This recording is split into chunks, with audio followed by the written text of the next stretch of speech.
ಜೀವನದಲ್ಲಿ ಯಾವಾಗಲಾದರೂ ನೀವು ನಿರಾಶರಾಗಿದ್ದೀರಾ? ದಾರಿ ಕಾಣದೆ ಗೊಂದಲದಲ್ಲಿ ನಿಂತಿದ್ದೀರಾ? ಅಂತಹ ಸಮಯದಲ್ಲಿ ಮಾನವ ಜೀವನಕ್ಕೆ ಬೆಳಕು ತೋರಿಸುವ ಮಹಾನ್ ಗ್ರಂಥವೇ ಭಗವದ್ಗೀತೆ. ಕುರುಕ್ಷೇತ್ರ ಯುದ್ಧ ಭೂಮಿಯಲ್ಲಿ ಒಂದು ಮಾತು ಹೇಳಿ ಕೃಷ್ಣ ಒಬ್ಬ ಯೋಧನ ಜೀವನವನ್ನೇ ಬದಲಿಸಿದರು. ಆ ಯೋಧ ಯಾರು ಗೊತ್ತಾ? ಅವನು ಅರ್ಜುನ. ಅರ್ಜುನನು ಸಂಕಟದಲ್ಲಿ ನಿಂತಾಗ ಶ್ರೀಕೃಷ್ಣನು ಅವನಿಗೆ ನೀಡಿದ ಉಪದೇಶಗಳು ಇಂದು ಕೂಡ ನಮ್ಮ ಜೀವನಕ್ಕೆ ದಾರಿದೀಪ. ಆ ಒಂದು ಗೀತೆಯ ಮಾತು ಇಂದಿಗೂ ಮಾನವರ ಜೀವನ ಬದಲಿಸುತ್ತಿದೆ. ಜೀವನದಲ್ಲಿ ಕೆಲವೊಮ್ಮೆ ನಾವು ದಾರಿ ತಪ್ಪಿದಂತೆ ಅನಿಸುತ್ತದೆ. ಎಷ್ಟೇ ಪ್ರಯತ್ನ ಮಾಡಿದರೂ ಫಲ ಸಿಗದಾಗ ನಿರಾಶೆ ಬರುತ್ತದೆ. ಆ ಸಮಯದಲ್ಲಿ ನಮಗೆ ದಾರಿ ತೋರಿಸುವ ಮಹಾನ್ ಜ್ಞಾನವೇ ಭಗವದ್ಗೀತೆ. ಕುರುಕ್ಷೇತ್ರ ಯುದ್ಧ ಭೂಮಿಯಲ್ಲಿ ಕೃಷ್ಣ ಒಬ್ಬ ಯೋಧನಿಗೆ ಮಾತ್ರವಲ್ಲ, ಸಂಪೂರ್ಣ ಮಾನವ ಕುಲಕ್ಕೆ ಜೀವನದ ಮಾರ್ಗವನ್ನ ತೋರಿಸಿದರು. ಇಂದು ಗೀತೆಯಲ್ಲಿ ಇರುವ ಕೆಲವು ಅಮೂಲ್ಯ ಜೀವನ ಪಾಠಗಳನ್ನು ನೋಡೋಣ. ಕರ್ತವ್ಯದ ಮಹತ್ವ. ಶ್ರೀಕೃಷ್ಣನು ಅರ್ಜುನನಿಗೆ ಹೇಳಿದ ಮೊದಲ ಪಾಠ, ಕರ್ಮಣ್ಯೇವಾಧಿಕಾರಸ್ತೆ ಮಾ ಫಲೇಷು ಕದಾಚನ. ಅದರ ಅರ್ಥ, ನಿನ್ನ ಹಕ್ಕು ಕರ್ಮ ಮಾಡುವುದರಲ್ಲೇ ಇದೆ, ಫಲದ ಮೇಲೆ ಅಲ್ಲ. ನಾವು ಕೆಲಸ ಮಾಡುವಾಗ ಫಲದ ಬಗ್ಗೆ ಹೆಚ್ಚು ಚಿಂತಿಸುತ್ತೇವೆ. ಆದರೆ ಗೀತೆ ಹೇಳುತ್ತದೆ, ನಿಷ್ಠೆಯಿಂದ ಕೆಲಸ ಮಾಡಿ, ಫಲವನ್ನು ದೇವರಿಗೆ ಬಿಡಿ. ಭಯವನ್ನು ಜಯಿಸುವ ಪಾಠ. ಯುದ್ಧ ಭೂಮಿಯಲ್ಲಿ ಅರ್ಜುನನು ಭಯದಿಂದ ನಡುಗುತ್ತಿದ್ದನು. ಆ ಸಮಯದಲ್ಲಿ ಕೃಷ್ಣ ಅವನಿಗೆ ಹೇಳಿದರು, ಭಯವು ದುರ್ಬಲ ಮನಸ್ಸಿನಿಂದ ಬರುತ್ತದೆ. ನಾವು ನಮ್ಮ ಮೇಲೆ ನಂಬಿಕೆ ಇಟ್ಟಾಗ ಯಾವ ಸಂಕಷ್ಟವನ್ನಾದರೂ ಗೆಲ್ಲಬಹುದು. ಆತ್ಮದ ಶಾಶ್ವತ ಸತ್ಯ. ಗೀತೆಯ ಅತ್ಯಂತ ಪ್ರಸಿದ್ಧ ಸಂದೇಶ. ಆತ್ಮಕ್ಕೆ ಜನನವೂ ಇಲ್ಲ, ಮರಣವೂ ಇಲ್ಲ. ದೇಹ ಮಾತ್ರ ಬದಲಾಗುತ್ತದೆ.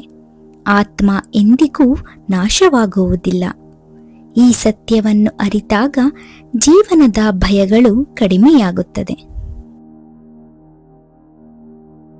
ಮನಸ್ಸಿನ ಶಕ್ತಿ. ಗೀತೆಯಲ್ಲಿ ಒಂದು ಮಹತ್ವದ ಮಾತು ಇದೆ. ಮನಸ್ಸೇ ಮನುಷ್ಯನ ಸ್ನೇಹಿತ, ಮನಸ್ಸೇ ಅವನ ಶತ್ರು. ಮನಸ್ಸು ನಿಯಂತ್ರಿಸಿದರೆ ಜೀವನ ಯಶಸ್ವಿನ ದಾರಿಯಲ್ಲಿ ಸಾಗುತ್ತದೆ. ಮನಸ್ಸು ನಿಯಂತ್ರಣದಲ್ಲಿ ಇಲ್ಲ ಎಂದರೆ ಅದೇ ನಮ್ಮನ್ನು ನಾಶ ಮಾಡಬಹುದು. ನಮ್ಮ ಮನಸ್ಸೇ ನಮ್ಮ ಶಕ್ತಿ.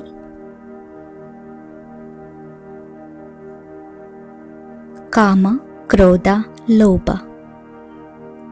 ಶ್ರೀಕೃಷ್ಣನು ಹೇಳಿದರು, ಕಾಮ, ಕ್ರೋಧ ಮತ್ತು ಲೋಭ ಇವು ನರಕದ 3 ಬಾಗಿಲುಗಳು. ಇವುಗಳನ್ನು ದೂರ ಮಾಡಿದಾಗ ಮಾತ್ರ ಮನಸ್ಸಿಗೆ ಶಾಂತಿ ಸಿಗುತ್ತದೆ. ಸಮತೋಲನದ ಜೀವನ.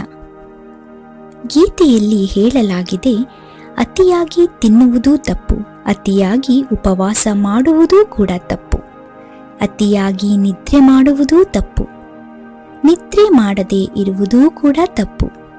ಜೀವನದಲ್ಲಿ ಸಮತೋಲನ ಬಹಳ ಮುಖ್ಯ.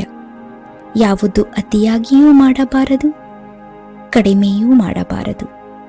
ಸಮತೋಲನವೇ ಜೀವನದ ಪ್ರಮುಖ ಆಧಾರ. ಸಂಕಷ್ಟಗಳು ನಮ್ಮನ್ನು ಬಲಿಷ್ಠರನ್ನಾಗಿರಿಸುತ್ತದೆ. ಕಷ್ಟ ಬಂದಾಗ ಕುಗ್ಗದೆ ಅದನ್ನು ಧೈರ್ಯವಾಗಿ ಎದುರಿಸಿದರೆ ಅದರಿಂದ ನಾವು ಬಲಿಷ್ಠರಾಗುತ್ತೇವೆ. ಯಾವುದೇ ಕಷ್ಟವನ್ನು ಕೂಡ ಎದುರಿಸಿ ಅದರಿಂದ ನೆಮ್ಮದಿಯ ಜೀವನವನ್ನು ಪಡೆಯಬಹುದು. ಪ್ರತಿ ಸಂಕಷ್ಟವೂ ನಮ್ಮನ್ನು ಬಲಿಷ್ಠರನ್ನಾಗಿಸಲು ಬರುತ್ತದೆ. ಕುರುಕ್ಷೇತ್ರದಲ್ಲಿ ಅರ್ಜುನನು ಸಂಕಷ್ಟವನ್ನು ಎದುರಿಸದಿದ್ದರೆ ಅವನಿಗೆ ಗೀತೆಯ ಜ್ಞಾನ ಸಿಗುತ್ತಿರಲಿಲ್ಲ.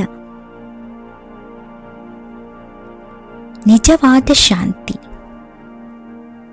ನಿಜವಾದ ಸಂತೋಷ ಹಣದಿಂದ ಬರುವುದಿಲ್ಲ. ನಿಜವಾದ ಶಾಂತಿ ಮನಸ್ಸಿನ ನಿಯಂತ್ರಣದಿಂದ ಬರುತ್ತದೆ.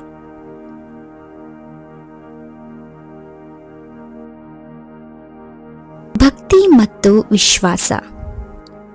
ಶ್ರೀಕೃಷ್ಣನು ಹೇಳಿದ ಒಂದು ಅದ್ಭುತ ಮಾತು: ಯಾವ ರೀತಿಯಲ್ಲಿ ಜನರು ನನ್ನನ್ನು ಆರಾಧಿಸುತ್ತಾರೋ ನಾನು ಕೂಡ ಅದೇ ರೀತಿಯಲ್ಲಿ ಅವರಿಗೆ ಪ್ರತಿಕ್ರಿಯಿಸುತ್ತೇನೆ. ನಿಜವಾದ ಭಕ್ತಿ ಎಂದರೆ ಪೂರ್ಣ ವಿಶ್ವಾಸ.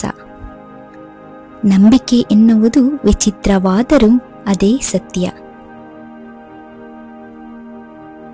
ಜೀವನದ ಅಂತಿಮ ಸಂದೇಶ.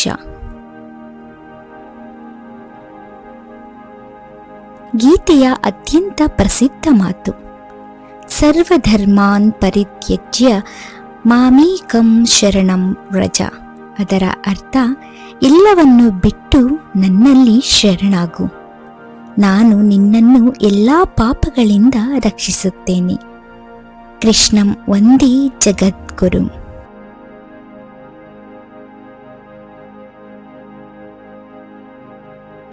ಕುರುಕ್ಷೇತ್ರ ಯುದ್ಧ ಭೂಮಿಯಲ್ಲಿ ನೀಡಿದ ಕೃಷ್ಣನ ಈ ಉಪದೇಶಗಳು ಇಂದೂ ಕೂಡ ಮಾನವ ಜೀವನಕ್ಕೆ ಮಾರ್ಗದರ್ಶಕವಾಗಿದೆ. ಆದ್ದರಿಂದ ಜೀವನದಲ್ಲಿ ಸಂಕಷ್ಟ ಬಂದಾಗ ಒಮ್ಮೆ ಗೀತೆಯ ಜ್ಞಾನವನ್ನು ನೆನಪಿಸಿಕೊಳ್ಳಿ. ಯಾಕೆಂದರೆ ಮಾನವ ಜೀವನಕ್ಕೆ ದಾರಿ ತೋರಿಸುವ ಶಾಶ್ವತ ಜ್ಞಾನವೇ ಶ್ರೀಮದ್ ಭಗವದ್ಗೀತೆ.